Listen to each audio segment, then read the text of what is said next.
Tomber, ça fait mal. Mais tomber d'une échelle, c'est pas mal plus sérieux. Les conséquences peuvent être graves, même très graves. Les chutes de hauteur sont une des principales causes d'accidents en construction. De toutes ces chutes, 20% sont une chute à partir d'une échelle.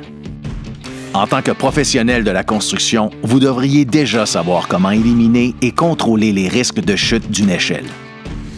Parce que ces risques ont des conséquences graves et parce qu'il existe plusieurs moyens de les prévenir, les chutes à partir d'une échelle sont une tolérance zéro. L'échelle doit avant tout servir de moyen d'accès.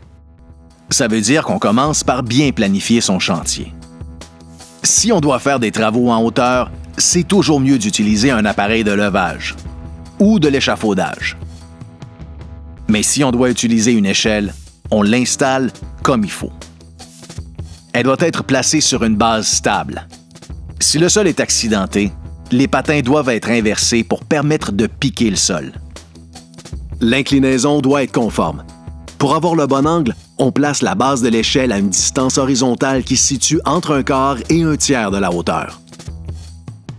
L'échelle doit s'appuyer au sommet sur ses deux montants, dépasser suffisamment le palier supérieur et être bien fixée. Des clous, c'est pas assez solide. Quand on utilise une échelle comme moyen d'accès, il faut avoir les mains libres en montant et en descendant. Comme ça, on garde 3 points d'appui en tout temps.